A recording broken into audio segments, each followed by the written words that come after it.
la partie de ce cours qui aurait dû commencer la semaine dernière sur l'extradition sans traité, car il était très important de comprendre ce qui se passe lorsqu'il n'existe pas de traités internationaux spécifiques ou bilatéraux. Donc, le thème est celui, disons, de l'extradition sans traité entre, disons, le droit coutumier, la réciprocité et surtout le pragmatisme juridique, n'est-ce pas? Alors, en somme, si vous vous adressez de prime abord à un juriste ou en tout cas à un avocat, à un juge, la prémisse qui semble immédiatement évidente pour intervenir dans le domaine de l'extradition est celle, justement, précisément parce qu'elle est apparente, du caractère prétendument irremplaçable du traité d'extradition. C'est-à-dire que, dans le panorama de la coopération judiciaire internationale, l'extradition, comme vous le savez, est traditionnellement considérée comme une forme d'assistance judiciaire fondée sur un traité. Et c'est une conviction répandue, y compris, je vous le dis, dans le milieu universitaire, que l'absence d'un traité bilatéral ou multilatéral exclut à la racine la possibilité d'une remise légale de l'individu d'un État à un autre. Mais toutefois, il convient de noter que l'évolution de la pratique internationale et la consolidation progressive des critères de réciprocité, donc mis à part, mis à part l'émergence des exigences supranationales de justice pénale, ont fondamentalement et profondément modifié cette approche, c'est-à-dire l'approche qui considère le traité comme irremplaçable à des fins d'extradition. Donc, la question que nous devons nous poser est de savoir si une extradition est juridiquement admissible, même en l'absence d'un accord conventionnel. La réponse, et je vous le dis tout de suite pour lever toute ambiguïté, est oui. C'est-à-dire qu'une extradition est juridiquement admissible, même en l'absence d'accord conventionnel, mais pas toujours. Dans certaines circonstances et dans le respect de certains principes fondamentaux, oui, nous pouvons affirmer que l'extradition peut avoir lieu même sans une base conventionnelle formelle. Formelle. Parlons de la nature volontaire de l'extradition. Il faut donc partir d'un principe cardinal, n'est-ce pas? L'extradition n'est pas une obligation coutumière entre les États et elle requiert le consentement de l'État requis. Ce consentement peut découler justement soit d'un traité international bilatéral ou multilatéral, soit, pour certains pays, du droit interne ou même, attention, d'une déclaration unilatérale ou d'une pratique de coopération consolidée, c'est-à-dire la réciprocité. Je ne sais pas si vous, s'il y a des gens de mon âge, mais vous vous souvenez bien que, par exemple, maintenant Saint-Domingue, c'est-à-dire la République dominicaine, a établi un véritable traité d'extradition. Mais combien de fois, en l'absence de traité, Saint-Domingue, je dis communément Saint-Domingue parce que c'est comme ça qu'on dit. En réalité, c'est la capitale, mais tout le monde appelle la République dominicaine Saint-Domingue. Donc, disons RD. Combien de fois la République dominicaine, dans les années 80-90, décidait, sur la base du principe de réciprocité d'extradeur ou non une personne? Il est donc important que vous gardiez cela à l'esprit. C'est-à-dire que dans le droit international classique, l'extradition est toujours un acte de souveraineté. L'État est libre de l'accorder ou de la refuser. Cette marge de discrétion ouvre la possibilité, en théorie comme en pratique, de procéder à une extradition même en l'absence d'un traité spécifique. Nous parlons justement du fondement juridique du discours d'aujourd'hui qui est la réciprocité.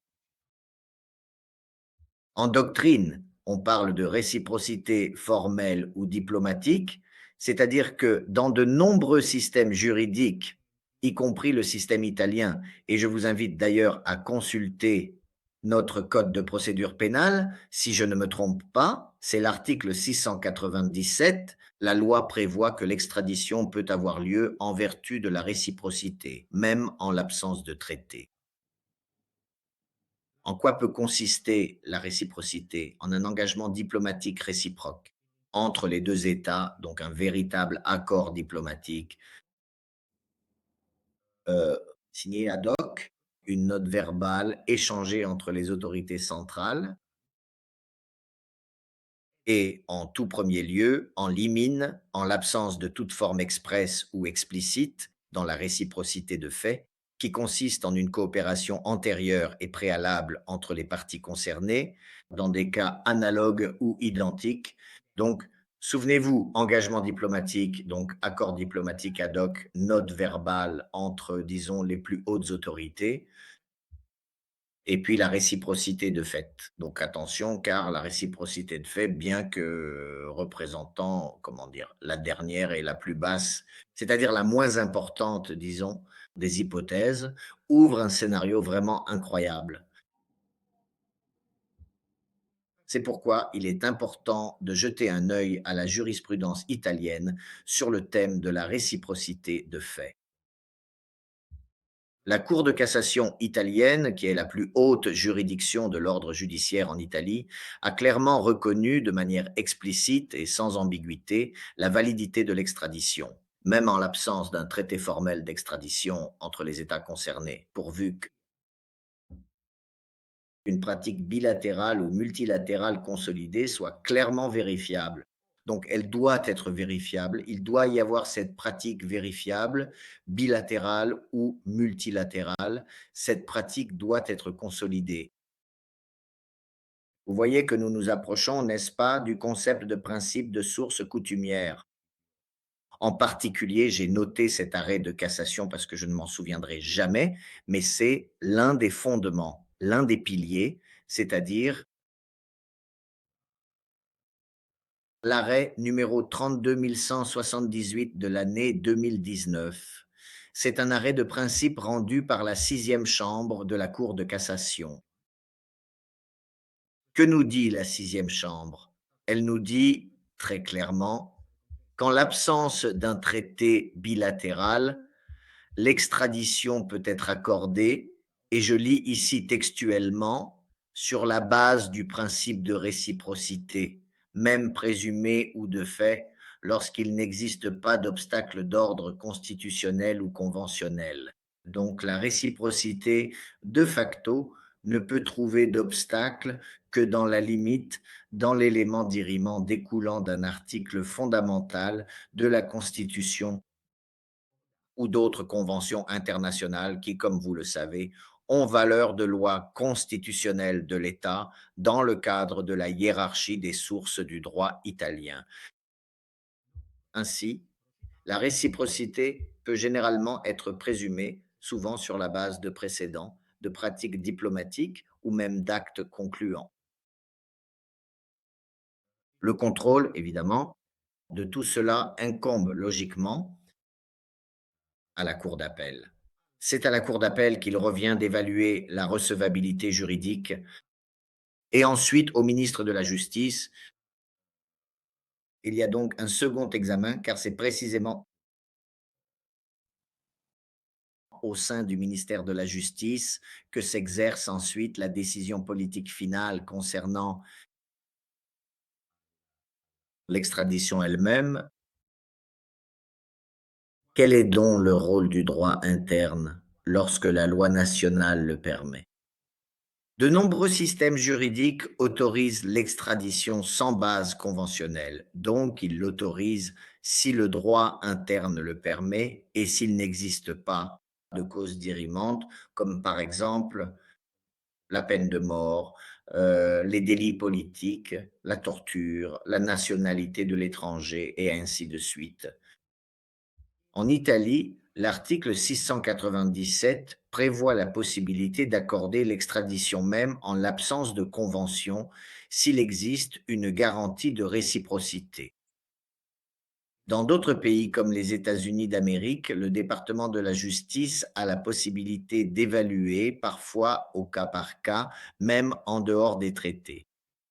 et disons, par exemple, en Amérique, c'est-à-dire sur le continent américain, le pouvoir discrétionnaire de l'exécutif, c'est-à-dire l'autorité du gouvernement exécutif, ainsi que le bras concret que représente le canal diplomatique, ont une grande importance. Voyons maintenant ce qu'est l'usage subsidiaire des conventions de l'ONU, donc Palerme, Mérida, toutes celles que nous avons citées et recitées 1000 fois. Lorsque des traités spécifiques sur l'extradition font défaut, certaines conventions sectorielles peuvent fournir une base juridique alternative. D'accord? Donc la Convention de l'ONU, par exemple, contre la criminalité transnationale organisée, celle de Palerme, faite à Palerme, signée à Palerme en 2000, la Convention de l'ONU contre la corruption de Mérida au Mexique, l'article 44 en particulier, la Convention contre le terrorisme. Il s'agit de diverses conventions sectorielles. Dans de tels cas, les conventions peuvent être invoquées comme base pour l'extradition, même si les États n'ont pas conclu de traité bilatéral entre eux. Venons-en maintenant précisément aux limites constitutionnelles et conventionnelles.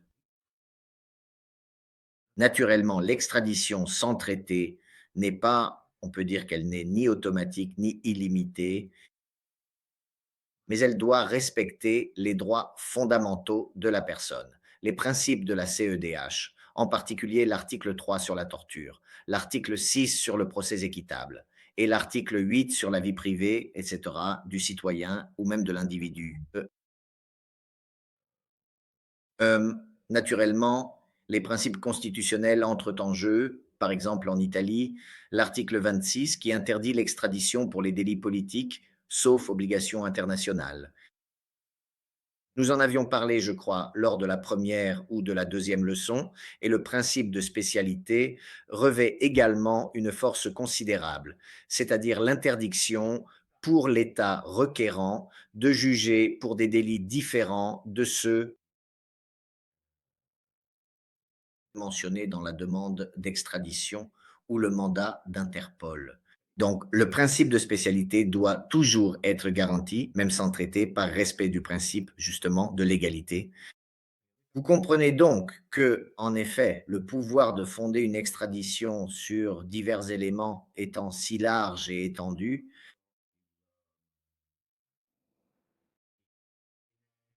la marge de défense devient tout aussi large, en ce sens qu'on peut effectivement saisir quel principe auquel se conformer ou se référer pour l'évaluation du cas concret. Voilà, on peut vraiment, sur un large spectre, aller travailler sur la CEDH, c'est-à-dire sur les principes de la CEDH, sur la Constitution, sur les conventions et de toute façon sur tous les pactes pour lesquels l'Italie est partie contractante avec le pays contractant. Donc la conclusion est celle que j'évoquais au début.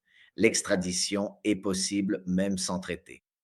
À la lumière de ce qui a été exposé, on peut conclure que l'extradition entre deux États est juridiquement admissible, même en l'absence de traité bilatéral ou multilatéral, pourvu qu'il y ait un fondement de réciprocité formelle, dit aussi diplomatique, ou de fait que l'ordre juridique interne de l'État requis le permette. Nous avons une règle qui le permet, et si les principes du droit international sont respectés. Cette possibilité, attention, n'est pas ordinaire, à tel point que de nombreuses cours d'appel parfois ne la prennent pas en considération. Elle est extraordinaire, mais elle reste tout de même un instrument fondamental pour la répression des délits transnationaux, en particulier à une époque comme la nôtre qui se caractérise par une très forte mobilité mondiale, par la criminalité financière et aussi par la soi-disant cavale stratégique.